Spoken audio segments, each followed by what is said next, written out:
Assalamualaikum warahmatullahi wabarakatuh. Innal hamdalillah nahmaduhu wa nasta'inuhu wa nastaghfiruh wa na'udzu billahi min shururi anfusina wa min sayyiati a'malina may yahdihillahu fala mudilla lahu wa may yudlil fala hadiya lahu. Asyhadu an la ilaha illallah wahdahu la syarika lahu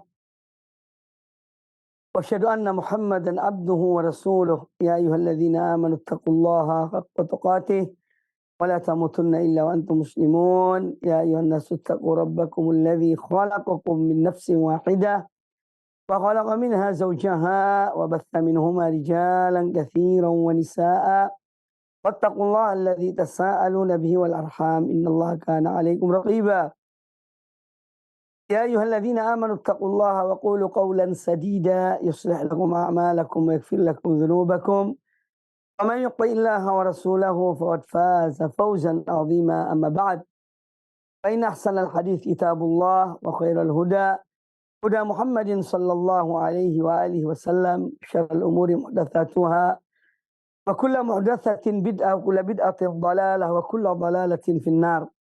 Ma'asyiral muslimin, para pemirsa dan para pendengar radio televisi Roja dimanapun Anda berada, semoga senantiasa dirahmati Allah Subhanahu wa Ta'ala. Alhamdulillah, pada pagi hari yang cerah ini kita dipertemukan oleh Allah Subhanahu wa Ta'ala dalam pembahasan hadis-hadis Nabi sallallahu alaihi wasallam dari kitab Riyadhus Shalihin min kalami Sayyidil Mursalin sallallahu alaihi wasallam, buah tangan dari Al-Imam Abu Zakaria Yahya bin Sharaf An-Nawawi rahimahullah ta'ala rahmatan wasi'ah. Pembahasan kita insyaAllah masih pada bab tentang tahrim al-ghibah. Itu bab diharamkannya ghibah, membicarakan perihal orang lain, hal-hal yang buruk yang tidak disenangi oleh orang itu untuk dibicarakan. Hadis yang akan kita bahas insyaAllah ta'ala ada hadis Abu Bakrah yang sudah diterjemahkan dan dibaca pada pertemuan yang lalu, namun belum dibahas secara lebih luas akan kandungan dari hadis ini. Qala al-Imam An-Nawawi rahimahullah ta'ala rahmatan wasi'ah. Semoga Allah merahmati Imam Nawawi. Beliau berkata, wa an Abi Bakrah radhiyallahu anhu qala anna Rasulullah sallallahu alaihi wasallam qala fi khutbatihi yaum an-nahr bi Mina fi hajjati al-wada'. Dari Abu Bakrah radhiyallahu anhu, beliau berkata bahwasanya Rasulullah sallallahu alaihi wasallam beliau bersabda dalam khutbah beliau di hari Idul Adha, yaitu tanggal 10 Zulhijjah. Ya. Ketika itu beliau berada di Mina fi hajjatil wada', pada saat beliau melaksanakan haji wada'. Beliau berpidato di Mina. Dalam pidato beliau sallallahu alaihi wasallam, beliau mengatakan, inna dima'akum wa amwalakum wa a'radakum haramun alaikum. Sesungguhnya darah-darah kalian, harta-harta kalian, kehormatan-kehormatan kalian adalah haram bagi kalian. Adalah haram bagi kalian atau haram atas kalian. Kahurmati yaumikum hadza, sebagaimana haramnya hari ini, ya, hari 10 Zulhijjah. Fi syahrikum hadza, pada bulan ini, yaitu bulan haram, bulan Zulhijjah. Fi baladikum hadza, di negeri kalian ini, yaitu di tanah haram. Ala hal ballagtu, tahuilah, ya, apakah sudah aku sampaikan pada kalian? Sudahkah aku sampaikan pada kalian? Di sini muttafaqun alaih, dikeluarkan oleh Imam Bukhari dan Imam Muslim. Hadis ini menjelaskan kepada kita tentang Rasulullah SAW, yang mana beliau ada orang yang sangat mencintai umatnya. Ya, beliau sangat mencintai umat beliau, maka pada setiap kesempatan, ya, dan setiap peluang yang ada untuk menasihati umat beliau sallallahu alaihi wasallam, beliau selalu lakukan hal tersebut. Nah, salah satunya, dan ini peluang yang besar karena dihadiri oleh para sahabat ya, kaum muslimin ya dalam jumlah besar. Nabi SAW mengingatkan kepada kita dalam pidatonya pada tanggal 10 Zulhijjah, ya, Yaumun Nahar, hari raya korban. Ya. Tapi ini bukan khutbah Idul Adha, ya, supaya diketahui oleh para pendengar sekalian dan para pemirsa bahwa khutbah ini bukan khutbah Idul Adha, tidak. Karena bagi orang yang melaksanakan ibadah haji tidak melaksanakan sholat Id, ya. Dan ini perlu kita pahami betul karena memang sebagian dari kaum muslimin, ya, ini mungkin karena ketidaktahuan mereka, ya, tidak sedikit dari kaum muslimin, ya, pada hari Idul Adha, ya, ketika mereka melaksanakan ibadah haji itu ada yang memang sengaja mendatangi Masjidil Haram pada tanggal 10 Zulhijjah untuk mengikuti sholat Id, sholat Idul Adha. Nah, ini sebetulnya hal yang tidak disunahkan bagi orang yang sedang mengerjakan ibadah haji. Jadi orang yang sedang mengerjakan ibadah haji tidak ada sholat Idul Adha bagi mereka. Nah, karena mereka sedang mengerjakan manasik haji. Ya, karena mereka sedang mengerjakan manasik haji. Dan di tanggal 10 bulan Zulhijjah itu, ya, di saat melaksanakan ibadah haji, bagi orang yang mengerjakan ibadah haji itu ada 4 pekerjaan yang seyogianya dikerjakan pada hari itu.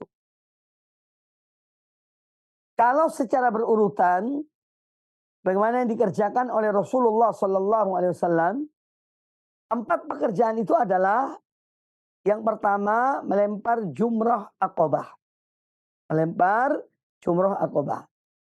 Kemudian yang kedua adalah menyembelih hewan. Al-hadyu. Ya, kalau seorang melaksanakan ibadah haji tamattu dan haji qiran, dia diwajibkan untuk membayar al-hadyu. Ya, al-hadyu ini sembelihan di hari Idul Adha itu, ya, atau di hari-hari tasyrik, ya, selama bagi mereka yang mengerjakan ibadah haji tamattu dan mereka yang mengerjakan ibadah haji qiran. Nah, kalau seorang tidak mampu membeli seekor kambing untuk melaksanakan atau membayar hadyu, maka dia boleh menggantikannya dengan berpuasa 3 hari di tanah suci dan 7 hari sekembalinya di kampung halamannya. Sehingga menjadi 10 hari lengkap. Ini bagi yang tidak punya duit, tidak punya harta untuk membeli seekor kambing dan disembelih di tanah suci untuk membayar al-hajju. Bisa dibayar dengan puasa 3 hari di tanah suci dan 7 hari di kampung halamannya. Dan yang pertama adalah melempar jumrah Aqabah, ya, dengan 7 kali lemparan. Setiap kali melempar membaca Allahu Akbar. Ya. Gitu. Kemudian yang kedua, menyembelih al-hajju.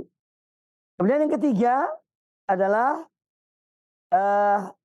mencukur rambut. Mencukur rambut kepala. Ya.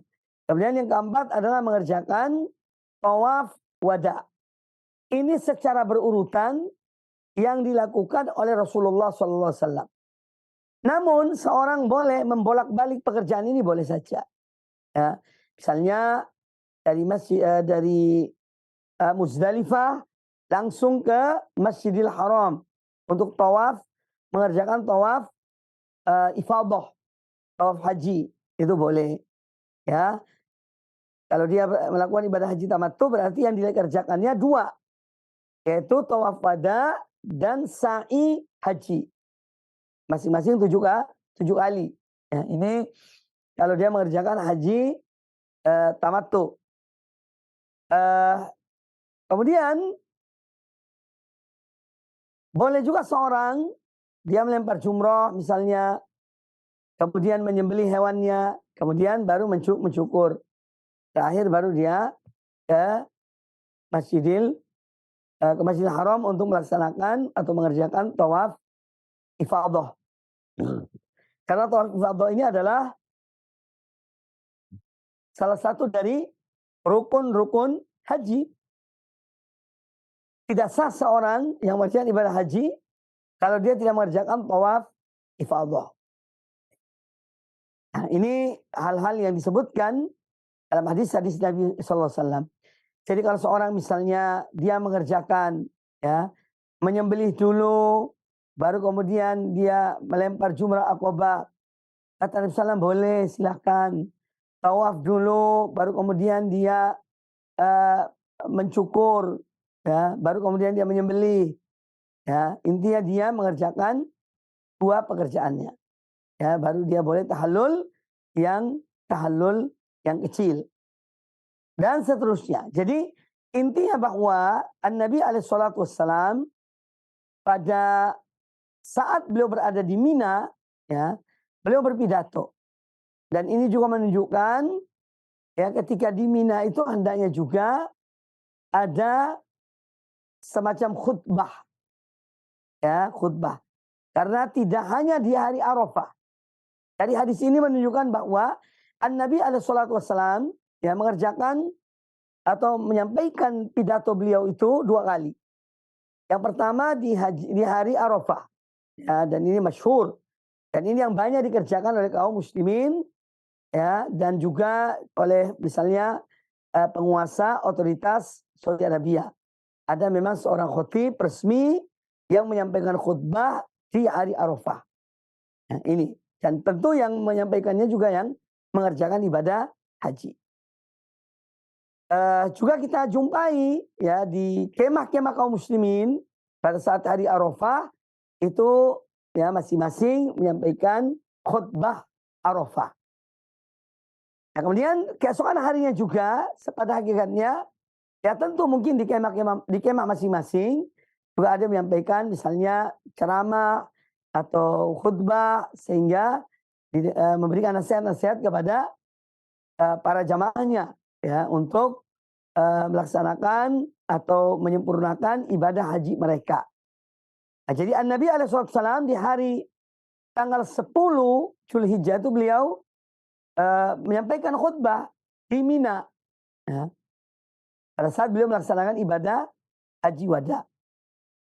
Di antara yang beliau sampaikan dalam khutbah tersebut tentang haramnya darah seorang muslim, haramnya harta seorang muslim, haramnya kehormatan seorang muslim, ya, itu lebih daripada haramnya hari-hari itu. Hari-hari yang kita berada di Mina, bulan tersebut dan tanah suci atau tanah haram di sana. Maka kata Nabi SAW, sungguhnya darah kalian, harta kalian dan kehormatan kalian haram atas kalian. Jadi seorang muslim tidak boleh dia itu membunuh muslim yang lainnya. Haram. Ya. Apalagi karena hal-hal yang sepele misalnya. Hal-hal yang kecil. Ya, kadang-kadang memang terjadi. Orang membunuh saudaranya hanya karena hal-hal yang naudzubillah min dzalik, hal-hal duniawi yang sepele yang tidak ada artinya. Bisa terjadi pembunuhan. Ya. Jadi diharamkan, ya, menumpahkan darah seorang muslim. Karena darah seorang muslim itu maksum. Ya. Kecuali kalau dia melakukan hal pelanggaran yang memang dia harus dibunuh. Berarti dia membunuh orang lain tanpa hak kemudian dijalankan kisos. Ya. Kemudian yang diharamkan oleh Allah dan Rasulnya kepada seorang muslim atas saudaranya adalah hartanya. Ya, misalnya harta. Maka dari itu jangan seorang menggampangkan masalah harta. Mengambil harta orang lain dengan tanpa hak. Ini berbahaya, berdampak buruk, ya, karena nanti akan dituntut di akhirat kelak. Demikian pula kehormatan seorang muslim harus dijaga dan dihormati. Ya. Bahkan beliau memberikan perumpamaan, bahkan Allah memberikan perumpamaan dalam Al-Quranul Karim. Ya, misalnya dalam hal berkaitan dengan riba, ibarat dia memakan bangkai saudaranya. Ya. Ibarat dia memakan bangkai saudaranya dalam keadaan hidup. Jadi kehormatan seorang muslim ini adalah tinggi di sisi Allah dan Rasulnya Shallallahu Alaihi Wasallam. Oleh itu jangan sampai ya seorang ya menjatuhkan kehormatan seorang muslim. Yang diambil dari hadis ini menjelaskan kepada kita tentang haramnya menumpahkan darah, ya, tanpa hak. Haramkannya seorang muslim menumpahkan darah muslim yang lain tanpa hak. Ya, kemudian juga hadis ini menjelaskan kepada kita haramnya harta seorang muslim. Ya, haramnya harta seorang muslim atas muslim yang lainnya. Tidak boleh dia merampas atau mengambil harta orang lain tanpa hak. Karena harta itu milik seorang muslim yang dijaga, dilindungi oleh Islam. Kemudian yang ketiga, hadis ini juga menjelaskan kepada kita tentang haramnya menyobek-nyobek kehormatan seorang muslim. Ya, ini haram. Menyobek-nyobek kehormatan seorang muslim. Dan memfitnah, ya, dengan menghibah, dan yang lainnya. Ya, cara-cara yang tidak fair, cara-cara yang tidak benar untuk menghancurkan ya atau merendahkan kehormatan seorang muslim. Ini hukumnya adalah haram. Kemudian juga di sini menjelaskan kepada kita kewajiban untuk memuliakan ya hari An-Nahr. Hari An-Nahr, hari raya korban, yaitu tanggal 10 Zulhijjah. Kewajiban menghormati bulan Zulhijjah, bulan haram, dan menghormati tanah suci Mekah. Ya, di Mekah. Ini harus dihormati karena memang Allah memuliakan hal-hal tersebut. Kemudian di sini juga menjelaskan kepada kita tentang kewajiban Rasul alaihissalam untuk menyampaikan semua yang Allah perintahkan beliau untuk menyampaikan kepada manusia. Dan ini telah disampaikan oleh Rasulullah sallallahu alaihi wasallam. Ya, tidak ada yang tersembunyi. Semua sudah disampaikan. Tidak ada satu kebaikan yang dengannya membawa seorang hamba kepada surga Allah, kepada ridho Allah, melainkan telah disampaikan oleh Rasulullah SAW. Dan tidak ada pula sesuatu yang buruk yang menyeret seorang hamba kepada neraka, pada azab Allah, melainkan sudah diingatkan oleh Rasulullah SAW. Di agama ini sudah sempurna. Demikian pula masalah ibadah sudah disampaikan oleh Rasulullah SAW. Ya, maka kita sebagai kaum muslimin tidak memerlukan ya perbuatan bid'ah dalam agama ini. Ibadah-ibadah produk manusia, ya, itu tidak perlu, ya. Bahkan dilarang dalam Islam. Karena apa? Islam sudah sempurna. Semua sudah diajarkan oleh Rasulullah sallallahu alaihi wasallam. Seandainya seorang muslim ingin mengerjakan yang wajib dan yang sunnah yang diajarkan oleh Rasul alaihi wasallam, ya, secara menyeluruh, maka dia tidak akan mampu. Ya, maka dia tidak akan mampu. Oleh karena itu sangat kita herankan kalau masih ada manusia-manusia ya yang ngaku muslim kemudian menciptakan ibadah-ibadah dari kepala-kepala mereka sendiri. Tangan ibadah. Diciptakan wirid-wirid mereka. Pada hari ini baca wirid sekian ribu misalnya. Pada hari ini atau malam ini baca surat ini sekian ratus kali misalnya. Dan seterusnya. Islam sudah sempurna, ya, tidak usah lagi ditambahi atau dikurangi. Ya, apa yang Allah ajarkan dan Rasulnya kepada kita, mari kita amalkan. Kita amalkan semampu kita. Yang wajib kita kerjakan yang sebaik-baiknya.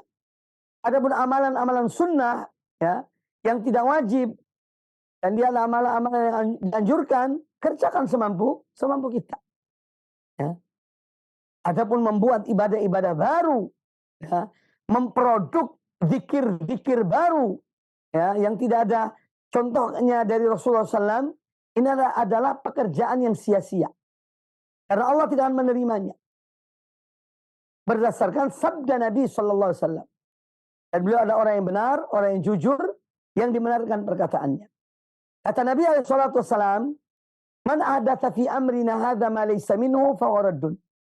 Barang siapa yang mengadakan bid'ah dalam agama ini, ya, yang bukan atas perintah kami, maka dia tertolak. Dalam riwayat Imam Muslim, "Man amila amalan laysa alaihi amruna fa huwa raddun." Barang siapa mengerjakan satu amal ibadah, ya, yang dianggap itu ibadah, namun bukan atas perintah kami, maka amalnya tertolak. Walaupun dia yakin bahwa itu diterima, Allah tetap menolaknya. Karena yang menyampaikan demikian adalah Rasulullah Sallallahu Alaihi Wasallam. Maka janganlah kita memayahkan diri kita dengan mengerjakan amalan-amalan yang tidak pernah dicontohkan oleh Rasulullah SAW, tidak ada dasarnya, ya. Karena itu hanya merupakan perbuatan yang menyia-nyiakan waktu kita, ya. Sedikit dari amal yang kita kerjakan, namun sesuai dengan tuntunan dan sunnah Rasulullah SAW, itu jauh lebih baik daripada kita mengerjakan banyak amalan-amalan, namun tidak pernah diajarkan oleh Rasulullah SAW. Ya. Tidak pernah diperintahkan, tidak pernah diajarkan, tidak pernah dicontohkan oleh beliau. Ini dalam masalah agama. Kita tidak bicara masalah dunia. Ya. Kalau masalah duniawi, penemuan-penemuan ilmu pengetahuan, perbaikan-perbaikan kehidupan sosial, ya, yang meningkatkan taraf hidup seseorang, dan itu penggunaan sarana prasarana yang ditemukan dalam dunia ilmu, ini adalah sesuatu yang dibolehkan selama tidak disalahgunakan untuk hal-hal yang haram, maka dia menjadi boleh. Bahkan itu nikmat dari Allah Ta'ala, ya. Oleh karena itu tidak usah beralasan dengan, ya, alasan yang ibaratnya itu sarang laba-laba, saking lemahnya. Karena kadang-kadang ketika kita ingatkan kepada saudara-saudara kita, sebagian saudara kita kaum muslimin, ya, tentang satu perbuatan bahwa itu bid'ah, tidak ada contohnya tidak dicontohkan oleh Rasulullah SAW, mereka menjawab dengan jawaban yang lemah dan sangat lemah. Ya. Dan menyebutkan beberapa hal-hal yang ditemukan dalam dunia ilmu pengetahuan. Ya, mobil itu bid'ah, pesawat itu bid'ah. Nah, ini jawaban yang menunjukkan jawaban yang tidak mengenai sasaran. Karena yang disampaikan, yang dibicarakan itu masalah berkaitan dengan ibadah dalam agama. Bukan penemuan ilmu pengetahuan. Yang itu merupakan nikmat dari Allah Ta'ala. Coba dibayangkan. Dahulu orang mengerjakan ibadah haji dengan menggunakan misalnya onta. Safarnya dengan onta. Kemudian ditemukan pesawat. Nikmat dari Allah Ta'ala. Dalam waktu yang singkat bisa terjangkau. Ya. Dan tidak ada ulama yang melarang naik pesawat. Apa ada ulama yang melarang naik pesawat? Tidak ada. Yang dilarang oleh para ulama itu membuat bid'ah dalam agama. Itu yang dilarang oleh dalil-dalil syar'i. Nah, oleh karena itu marilah kita betul-betul memahami tentang masalah ini. Di ibadah dalam Islam sangat banyak. Islam sudah sempurna, ya, dan tidak perlu kita memproduk amal-amal ibadah baru, ya, yang tidak ada dasarnya, landasannya dan contohnya dari Rasulullah Sallallahu Alaihi Wasallam. Jadi Nabi Alaihissalam beliau telah menyampaikan risalah Allah secara sempurna. Tidak ada yang beliau sembunyikan. Semua sudah disampaikan. Makanya beliau minta persaksian dari para sahabat. Ya. Hal balaghtu, sudahkah aku sampaikan pada kalian semuanya ini? Ya. Kata mereka, sudah ya Rasulullah. Ya. Di waktu hari Arafah juga beliau menyampaikan demikian. Ya. Dan mereka menjawab, iya. Engkau telah menyampaikan ya Rasulullah. Dan mereka menjadi saksi. Bahwa Rasul sallallahu alaihi wasallam telah menyampaikan semua risalah Allah kepada hamba-hambanya. Kepada manusia. Kemudian hadis yang berikutnya. Qala al-Imam An-Nawawi rahimahullah. Wa an Aisyah radhiyallahu anha qalat. Dari Aisyah Ummul Mukminin radhiyallahu anha beliau berkata, qultu lin-nabiy sallallahu alaihi wasallam hasbuka min Safiyata kadza wa kadza. Ya, aku berkata kepada Nabi sallallahu alaihi wasallam, ya, sudahlah Rasulullah, cukup. Ya, tidak usah memuji-muji Safiyah. Ya, dia itu begini dan begitu disebutkan oleh Aisyah. Ya. Qala ba'dur ruwat, ya, sebagian periwayat hadis mengatakan bahwa Aisyah mengatakan tentang Safiyah, salah seorang istri Nabi SAW, itu dia seorang yang wanita yang qasirah, pendek. Mendengar ucapan Ummul Mukminin Aisyah ini, ya, terhadap darahnya, ya, Safiyah, maka beliau berkata, kata Nabi SAW, laqad qulti kalimatan, engkau telah mengucapkan satu kalimat, lau mujizat bima'il bahri lamazajathu. Engkau telah mengucapkan satu kalimat, seandainya kalimat ini dimasukkan dalam air laut, maka akan merubah seluruh warna air laut itu. Qalat, kata Aisyah radhiyallahu anha, wa hakaitu lahu insanan. Pernah juga aku menyampaikan kepada beliau, ini kepada Nabi SAW, tentang seseorang.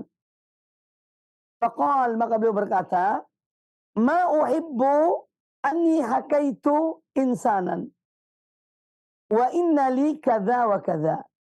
Maka kata Nabi SAW, aku ini tidak senang, ya, menceritakan tentang seseorang, padahal aku juga pada diri aku ada sesuatu yang ada aibnya.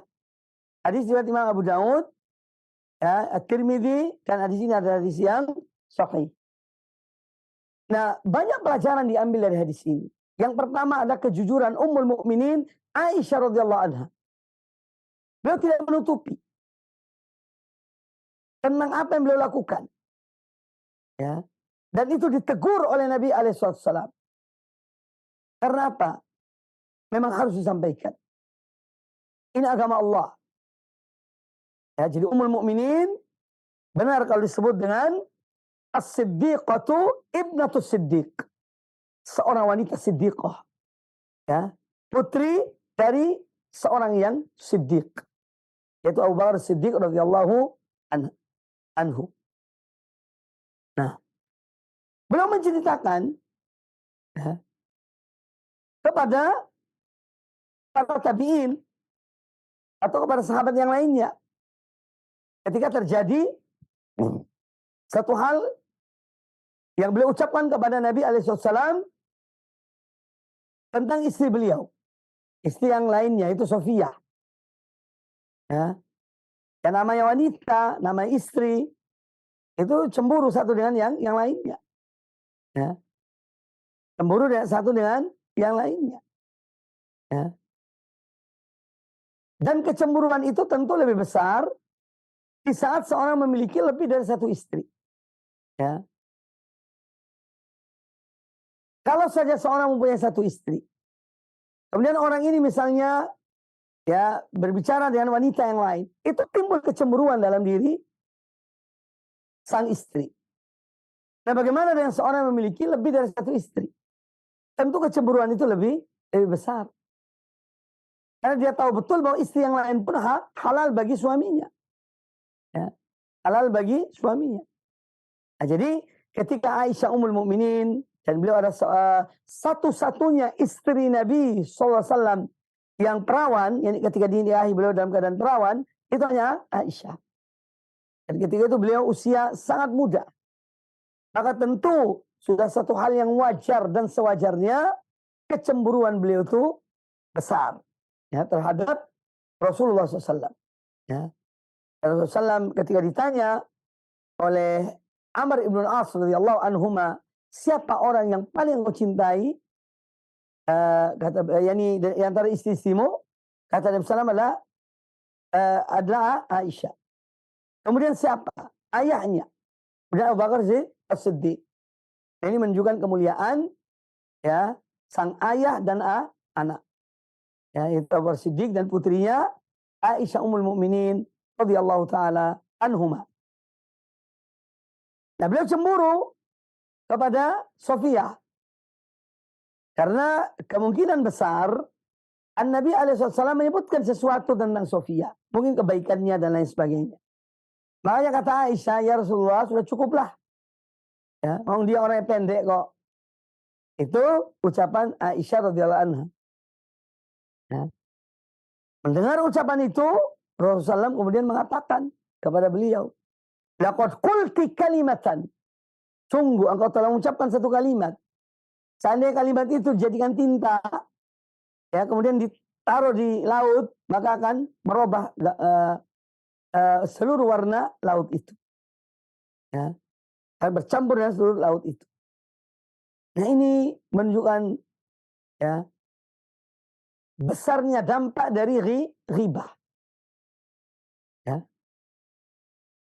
Yang terkadang sebagian orang menggampangkannya, meremehkannya, menganggap sesuatu yang biasa-biasa saja. Nah, oleh karena itu di sini pentingnya kita selalu ingat ya, larangan-larangan Allah dan Rasulnya tentang ghibah. Sehingga kita berupaya untuk ya mengekang, mengendalikan lisan kita. Ya. Jadi membicarakan tentang seseorang. Kemudian dilanjutkan oleh Aisyah radhiyallahu anha bahwa beliau juga pernah berbicara tentang seseorang. Ya. Maka Rasul alaihissalam menegur beliau dan mengatakan bahwa ma uhibbu anni hakaitu insanan wa inna li kadza wa kadza. Aku tidak mau, aku tidak senang menceritakan tentang seseorang padahal dalam diriku ada hal-hal yang kekurangan dan lain sebagainya. Ya. Maka benar apa yang dikatakan dalam sebuah hadis riwayat Imam Al-Bazzar ya yang diriwayatkan oleh beliau wallahu alam tentang kesahihannya, disebutkan bahwa diriwayatkan dari Nabi SAW, beliau mengatakan uba liman syaghalahu aibuhu an uyubin nas. Berbahagialah bagi seorang yang dia disibukkan untuk membenahi aibnya, membenahi cacatnya, kekurangannya daripada dia membicarakan orang lain. Tuba liman syaghalahu aibuhu an uyubin nas. Berbahagialah seorang yang dia disibukkan oleh aib dirinya, oleh kekurangan-kekurangan dirinya. Jadi berusaha memperbaikinya daripada dia sibuk mengurusi orang lain. Nah, ini tentang besarnya dampak dari perbuatan ghibah. Ya. Nah, kita melihat di sini ya bahwa Rasul alaihissalam memberikan perumpamaan tentang rusaknya ghibah itu, dia bisa merubah warna dan baunya laut itu. Kalau dia itu sebuah tinta, bahan yang dimasukkan dalam laut, bahkan merusak. Ya, maka ini satu peringatan betul kepada seorang muslim, muslimah agar mampu mengendalikan dirinya dari ghibah. Dan Nabi alaihissalam orang yang jujur, apa yang beliau sampaikan adalah benar, dan beliau inginkan dari kita apa untuk agar umat beliau tetap dalam keadaan baik, dan sampai amal-amalnya diberikan sebagai bentuk pembayaran di hari kiamat kelak kepada orang-orang lain, pada orang-orang yang dizalimi, orang-orang yang digibahi. Ya. Nah ini pelajaran betul untuk kita. Dan bagaimana hal ini menjelaskan kepada kita tentang bahaya riba itu. Ya, bahaya riba itu. Disebutkan di sini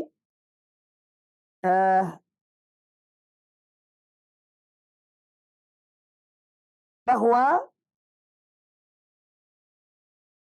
menyebut cacat seseorang, cacat fisik seseorang, ini bagian dari riba.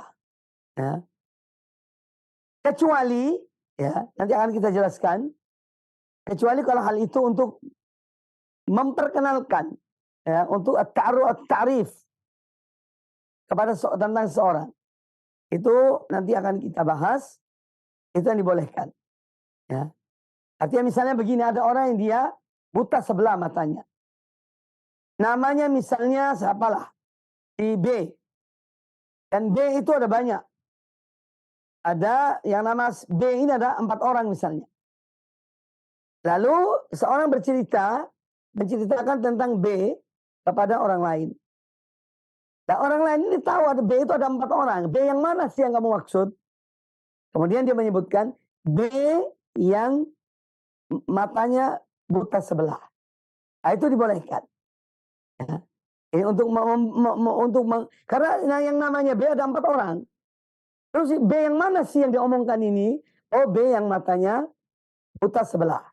Itu dibolehkan. Ini untuk mengetahui orang yang dimaksud. Ya, nanti akan kita bicarakan lagi. Kemudian tentu hadis ini juga memberikan pelajaran kepada kita tentang kecemburuan yang ada pada sesama istri. Ya. Orang yang punya istri lebih dari satu, maka tentu ada kecemburuan satu dengan yang lainnya. Ya. Kalau saja Ummul Mukminin Aisyah radhiyallahu anha, istri Nabi alaihissalam cemburu pada istri yang lainnya, ya, apalagi yang selain beliau sallallahu alaihi wasallam radhiyallahu anha. Ya, jadi kecemburuan itu hal yang ada pada diri seorang wanita. Ya. Tidak bisa dipungkiri. Makanya kadang-kadang ada orang bercerita ketika dia menikah lagi, istrinya yang nyarikan dan seterusnya diseumumkan, itu sebetulnya hal-hal kadang-kadang terlalu lebay dan berlebihan. Ya. Pasti wanita yang normal, dia akan cemburu. Tidak mungkin dia tidak cemburu. Kalau dia tidak cemburu berarti sakit wanita itu. Ya. Sakit artinya. Jadi hal yang naluri fitrah yang ada pada wanita, ada adalah kecemburuan. Ya. Dan itu wajar ada pada setiap wanita. Ya. Nah, di sini kita melihat bagaimana kecemburuan Aisyah Ummul Mukminin kepada istri Nabi SAW yang namanya Sofia. Kemudian hadis ini juga menjelaskan kepada kita tentang betapa besar, ya, yakni pengharaman tentang riba itu. Ya. Pengharaman tentang riba. Karena riba ini yaitu membicarakan tentang keburukan orang lain yang dia tidak mau dibicarakan. Kecuali nanti ada pengecualian, nanti akan kita bahas. Ini tentang bahaya dari riba.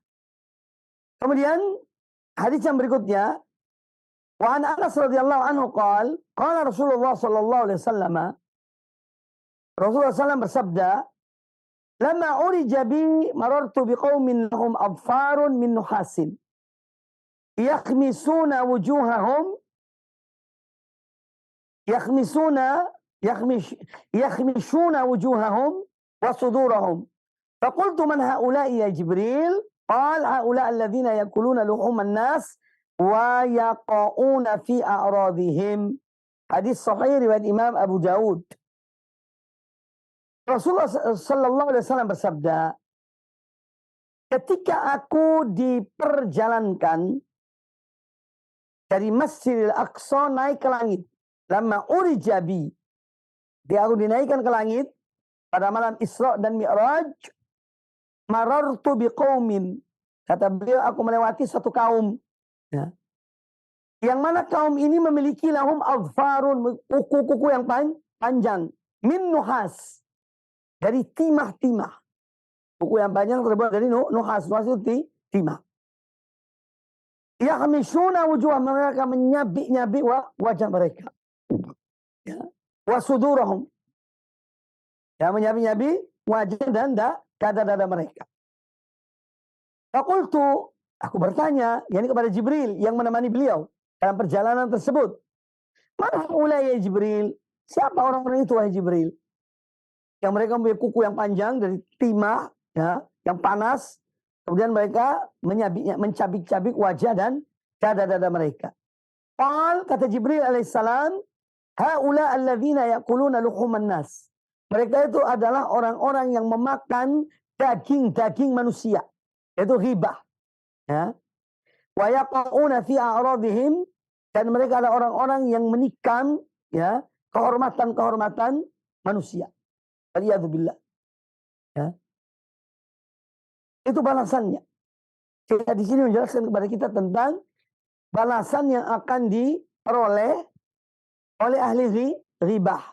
Ya. Yang mereka hanya bisa membicarakan orang lain. Ya. Yaitu dengan diazab oleh Allah Ta'ala dengan azab yang mirip. Ya. Mereka menyabi-nyabi wajah mereka dan dada-dada mereka. Maka di sini pentingnya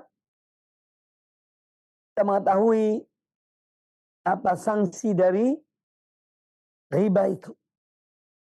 Oh, Nabi menyebutkan, Jibril menyebutkan di sini, riba itu dengan apa? Orang-orang yang memakan daging-daging manusia.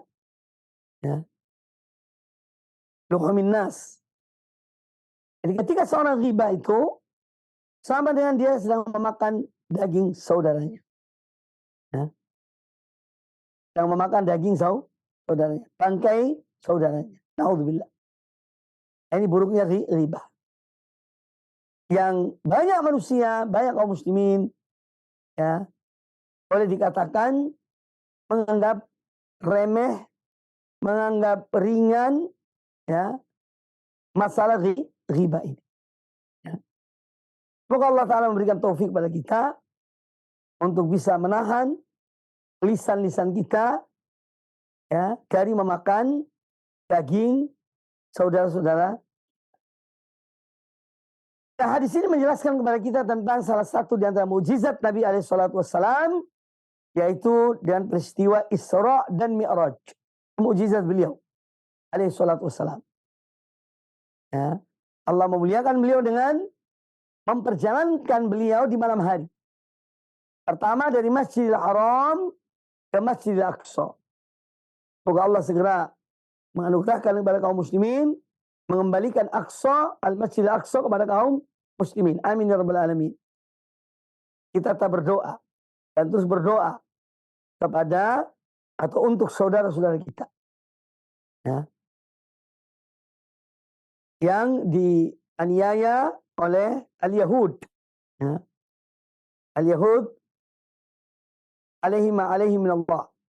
Baik. Kemudian hadis ini juga menjelaskan kepada kita mukjizat tadi, yaitu mukjizat yang terjadi pada Rasulullah SAW, itu pada peristiwa Isra dan Mi'raj. Perjalanan dari Mekah ke Masjidil Haram, dari Masjidil Haram ke Masjidil Aqsa. Jadi Mekah ke Palestina. Kemudian Allah mengangkat beliau sallallahu alaihi wasallam, ya, pada peristiwa Mi'raj. Juga pada malam itu. Ya, jadi Baitul Maqdis, dari Masjidil Aqsa ke Sidratil Muntaha, ke langit yang ketujuh. Ya, di sana beliau bertemu dengan Nabi Ibrahim, dan sebagaimana dalam kisah peristiwa Isra dan Mi'raj. Ini mukjizat Nabi SAW. Kemudian bahwa para penghuni neraka, waliyadzubillah, semoga Allah selamatkan kita dari api neraka. Mereka itu diberikan kekuatan oleh Allah Ta'ala dalam neraka untuk menyiksa diri mereka sendiri. Ya. Selain dari siksaan berupa api yang membakar mereka, mereka mencabi-cabi ya, dengan sekuat tenaga. Mencabik diri mereka. Ini yang khusus bagi yang berbuat dosa riba ini. Karena dia tidak dimaafkan oleh orang yang digibahinya. Ya, tidak dimaafkan dan dia tidak minta maaf. Ya, maka dia akan mendapatkan balasan seperti yang disebutkan dalam hadis ini. Kemudian hadis ini menjelaskan kepada kita tentang haramnya riba. Ya, yang Allah sebutkan atau Nabi SAW menyamakan dengan memakan daging dan menikmati daging saudaranya. Ya. Kemudian juga hadis ini menjelaskan kepada kita tentang haram orang itu menikam saudaranya, dan mati menjelek-jelekannya, karena dia seorang muslim mempunyai kehormatan. Ya. Kemudian hadis terakhir dalam bab ini, wa an Abi Hurairah radhiyallahu anhu qala, dan dari Abu Hurairah radhiyallahu anhu beliau berkata, anna Rasulullah sallallahu alaihi wasallam qala, bahwasanya Rasulullah SAW bersabda, kullul muslimi 'alal muslimi haram. Setiap muslim haram atas muslim yang lainnya. Apanya yang haram dan diharamkan? Yaitu damuhu, darahnya, wa irduhu, kehormatannya, wa maluhu, dan harta bendanya. Hadis riwayat Imam Muslim di dalam Sahih Muslim. Seorang muslim atas muslim yang lain haram. Haram darahnya ditumpahkan. Haram kehormatannya ditikam dan dijelek-jelekkan. Dan haram hartanya. Ya. Dari mengambil harta orang lain tanpa hak. Harta sama muslim tanpa hak. Ini termasuk hal yang diharamkan. Dan berkaitan dengan masalah ini, juga berkaitan dengan masalah harta, itu termasuk harta warisan. Harta warisan yang memang ya itu semestinya hak saudaranya, tapi diambil oleh saudaranya. Ya, ini haram hukumnya. Kecuali kalau misalnya dia ridho. Karena dilihat saudara ini mungkin kehidupan ekonominya di bawah. Dia masih lebih baik dari saudaranya. Maka dari warisannya dia mengatakan, sudah, kamu ambil hak saya. Ya. Jadi satu saudara, yang satu memberikan misalnya harta warisannya kepada saudaranya. Ini tidak mengapa. Selama itu diikhlaskan untuk saudaranya. Tetapi kalau dipaksakan ya tidak. Kadang-kadang ada dalam satu keluarga, satu saudara itu dia seakan-akan paling berkuasa. Dia ngatur. Ya. Dia yang ngatur.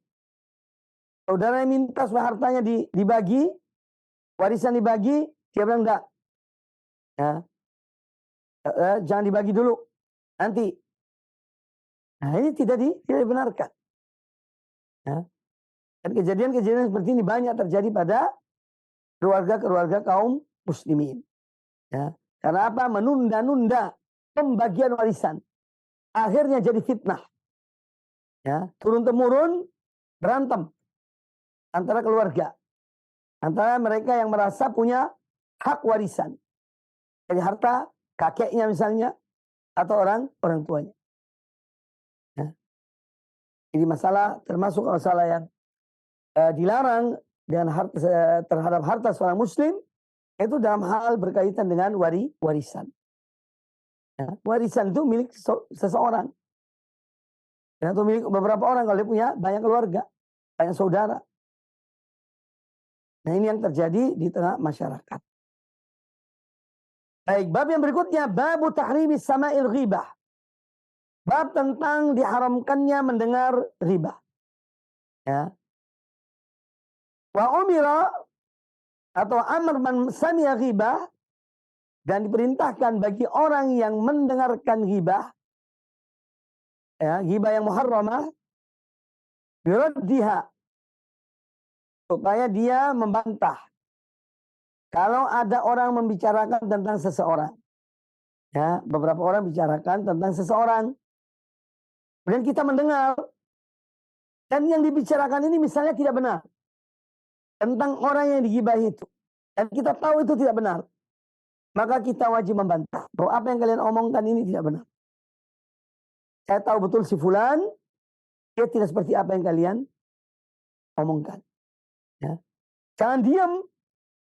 Ya. Karena diam itu menyetujui. Tapi bantah. Bahwa apa yang diomongkan tidak benar. Wal inkar ala qailiha. Dia mengingkari ucapan orang yang mengucapkan tentang fulan tadi. Fa'in ajiza atau ajaza atau lam yuqbal minhu, ya, faraqa dzalikal majlis in amkanahu. Kalau dia ingkari tentang perbuatan mereka, mereka menolak, ya, atau dia lemah, tidak mampu mengingatkan mereka, atau mereka menolak perkataannya, maka dia hendaknya meninggalkan majlis itu. Jangan duduk di majlis tersebut. Ya. Di bab ini tentang berkaitan dengan masalah riba. Ya.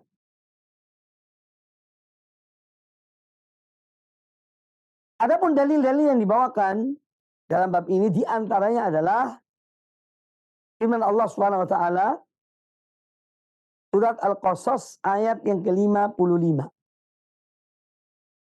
Allah Azza wa Jalla berfirman, "Wa idza sami'ul laghwa a'radu anha."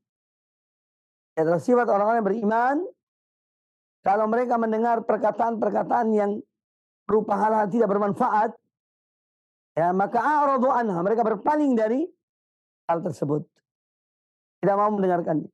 Mereka tinggalkan hal itu. Wa idza sami'u al-laghwa a'radu an.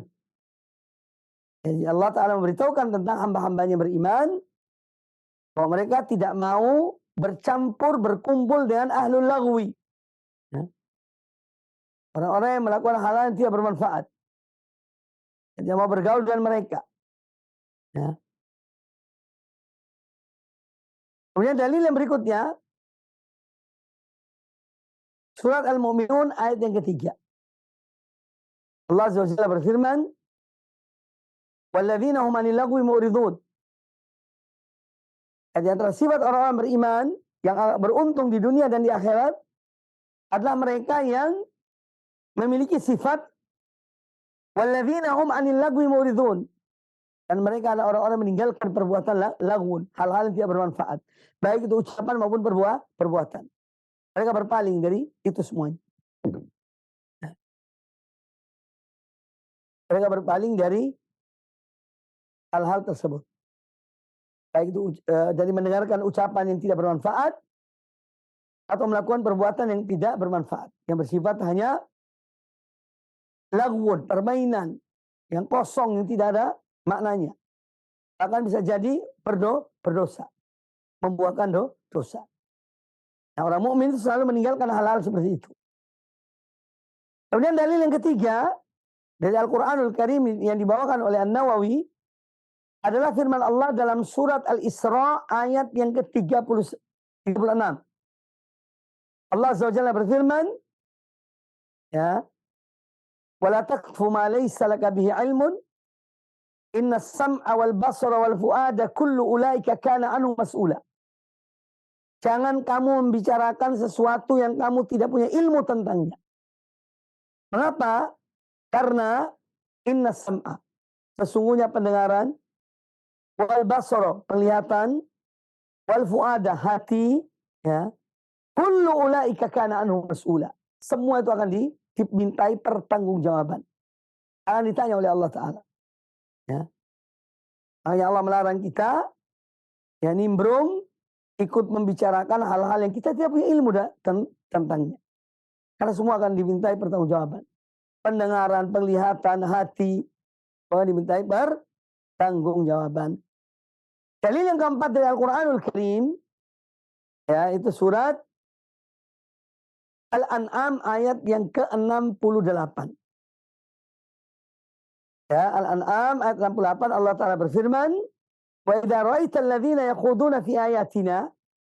Kalau kamu melihat orang-orang yang mereka berbincang-bincang tentang ayat-ayat kami dalam arti memperolok-olokkannya, atau menjelek-jelekannya, fa'arid anhum. Maka berpalinglah dari mereka. Hatta yakhudu fi haditsin ghairi. Sampai mereka mengalihkan pembicaraan kepada yang selainnya. Ya. Wa imma yunsiyannaka syaitanu fala taqud ba'da dzikra ma'al qaumidz zalimin.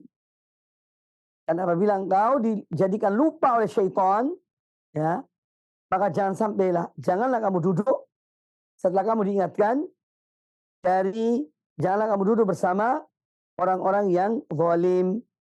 Ya, jadi Allah Ta'ala ya memerintahkan kepada hamba-hambanya yang beriman agar berpaling dari orang-orang yang memperolok-olokkan ayat-ayat Allah, yang mendustakan Rasulullah SAW, ya, atau mereka menjelek-jelekan beliau. Itu jangan duduk bersama orang-orang tersebut. Ya. Sampai mereka selesai berbicara, apa yang mereka lakukan itu selesai, baru seorang dibolehkan. Kalau perlu, jika memang perlu untuk duduk di majelis itu. Nah, ini semua menjelaskan kepada kita tentang, ya, salah satu yang dilarang adalah riba itu. Ya, dan yang lainnya. Ucapan-ucapan yang memperolok-olokkan ayat-ayat Allah, ya, memperolok-olokkan Nabi SAW, mendustakan beliau dan yang lainnya. Ya, ini kita harus menghindar dari majelis-majelis tersebut. Adapun hadis-hadis Rasulullah SAW, insyaallah kita lanjutkan pada pertemuan yang akan datang. Ya, ada hadis dalam bab ini, ya, dan nanti insyaallah juga kita membahas pada bab yang akan datang tentang apa saja yang dibolehkan berkaitan dengan riba. Apa saja yang dibolehkan. Yang dibawakan oleh Imam An-Nawawi dalam pembahasan beliau dalam kitab ini, insyaallah. Semoga apa yang disampaikan bermanfaat bagi kita semuanya. Marilah kita terus berupaya untuk selalu menjaga lisan-lisan kita, ya, dari berbicara hal-hal yang tidak bermanfaat, dari membicarakan saudara-saudara kita dan memakan daging-daging mereka. Na'udzubillahi min dzalik. Demikian aku qouli hadza wa jazakumullahu khairan atas perhatiannya, dan setiap kesempatan dalam kajian-kajian kami tetap dan terus mengingatkan kepada kaum muslimin agar terus mendoakan untuk saudara-saudara kita yang berada di Palestina, yang mereka ditindas, mereka dibunuh secara membabi buta, ya, oleh Yahudi, ya, alaihim minallah. Semoga Allah memberikan kepada saudara-saudara kita jalan keluar yang terbaik, memberikan kesabaran, memberikan ketabahan pada mereka, dan memberikan pertolongan dari Allah Subhanahu wa taala. Ya. Allah yang akan menolong kaum mukminin, kaum muslimin, ya. Kita jangan berharap pertolongan dari selain Allah, ya. Yang akan menolong umat ini adalah Allah Subhanahu wa taala. Kalau mereka berbuat baik, mereka kembali pada Allah taala, bertobat pada Allah taala, ya, maka Allah akan memberikan pertolongan kepada mereka. Dan kita tetap berharap pertolongan Allah untuk saudara-saudara kita yang di Gaza. Semoga Allah memberikan pertolongan pada mereka dan memberikan jalan keluar yang terbaik bagi mereka. Demikian pula kita berdoa semoga Allah Ta'ala yang menghancurkan, ya, yakni lawan-lawan musuh-musuh Islam yang benci kepada Islam dan kaum muslimin. Semoga Allah memberikan pelajaran pada mereka dan menurunkan apa yang Allah kehendaki atas mereka. Allah Maha Kuasa atas segala sesuatu. Demikian, mohon maaf atas segala kekurangan. Lebih kurangnya saya sekali lagi mohon maaf yang aku qouli hadza. Semoga bermanfaat. Wa jazakumullahu khairan. Assalamualaikum warahmatullahi wabarakatuh.